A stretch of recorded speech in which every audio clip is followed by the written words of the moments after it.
আসসালামু আলাইকুম। আজকে আপনাদের সামনে এই ছোট্ট ছেলেটি একটি গজল শোনাবেন।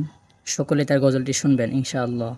পুরাণের পাখি আজ দিয়ে গেল পাখি, ফিরে আর আসবে না যতবার ডাকি।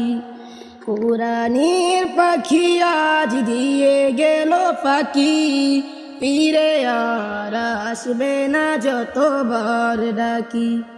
সুমধুর কণ্ঠে গাইবে না গান, করবে না আর সে মানবিমান।